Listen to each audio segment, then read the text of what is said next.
শতকরা থেকে খুব গুরুত্বপূর্ণ একটা অঙ্ক তোমাদের সামনে সমাধান করে দেখাবো। চলো অঙ্কটিতে কি বলছে দেখে নেব।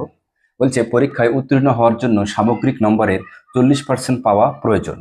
একজন ছাত্র 265 নাম্বার পেয়েও 55 নম্বর কম পাওয়ার জন্য অনুত্তীর্ণ হয়েছে। উক্ত পরীক্ষায় মোট নম্বর কত ছিল? তো কি বলছে এখানে, সমস্যাটা পড়া হলো, এবার আমরা বুঝবো কিভাবে সলিউশনটা করবো। তো এখানে বলছে 40% পেতে হবে। যদি পরীক্ষার নম্বর 100 হয় তাহলে ওকে কত পেতে হবে? মিনিমাম ওকে 40 পেলে কেন পরীক্ষায় উত্তীর্ণ হতে হবে, মানে পাশ করবে। এবার ও নাম্বার কত পেয়েছে? 265।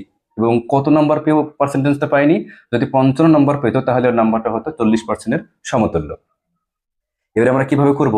এবার দেখো, এই যে পার্সেন্টে আছে, এখান থেকে আমাদের ক্লু বার করতে হবে, এখান থেকে আমরা সলিউশনটা পাবো। তো এখানে দেখো বলছে যদি নাম্বারটা আমার 40 পেতে হবে তাহলে তখন মোট নাম্বার কত হবে? যখন আমি 40 পাবো তখন আমার মোট নাম্বার হবে 100। যখন 40 পাবো তখন 100, এখন বলে দিচ্ছে পার্সেন্ট, যে শতকরা 40%, মানে 100-তে 40 পেতে হবে। এবার তারপরে কি বলছে, এবার এখানে তোমাকে বার করতে হবে কত নম্বর পেয়েছে, অ্যাকচুয়ালি কত নম্বর কম, 55 নম্বর কম পেয়েছে। যদি 55 নম্বর পেতো তাহলে কত 40% সমান হতো। তাহলে তখন আমাকে মেন কত নাম্বার ছিল সেটা বার করতে হবে। তাহলে 40 যখন মার্কস আমি পাবো মিনিমাম, তখন ফুল মার্কস হবে 100। তাহলে 1 যখন মার্ক পাবো তখন হবে 100/40। এবার এখানে কত হবে? 165 প্লাস 55, কারণ এই 55 নম্বর পেলেই ওর মোট নম্বরটা আমি পাবো, যে তবে কেনা ওর 40% নাম্বার হতো। যদি 55 নম্বর পেতো, যেহেতু 55 নম্বর কম পেয়েছে ওটাকে আমাকে যোগ করতে হবে।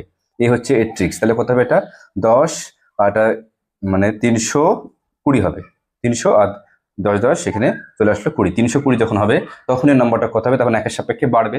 তাহলে 100 ইন্টু 320/40। এবার এখানে একটা শূন্য, এখানে একটা শূন্য কেটে দাও। 4 আসছে 32 আর 8 গুণ 100 মানে 800। তাহলে ফুল মার্কস আমি পেয়ে গেলাম। পরীক্ষার নাম্বার ছিল 800। 800-র মধ্যে যদি ও 320 পেত তবে ও 40% সমতুল্য হতো, তখন সে উত্তীর্ণ হতো। তাহলে মোট নাম্বার কত ছিল পরীক্ষায়? আমি অ্যান্সারটা পেয়ে গেলাম, 800 নাম্বার ছিল মোট নাম্বার। আশা করি তোমরা বুঝতে পারলে। জাস্ট এখানে এই ট্রিকটা কাজে লাগাতে হবে, যে পার্সেন্ট যেহেতু বলেছে, এই পার্সেন্টেজের সাহায্যে আমাকে অঙ্কটা সলিউশন এখানে করতে হবে।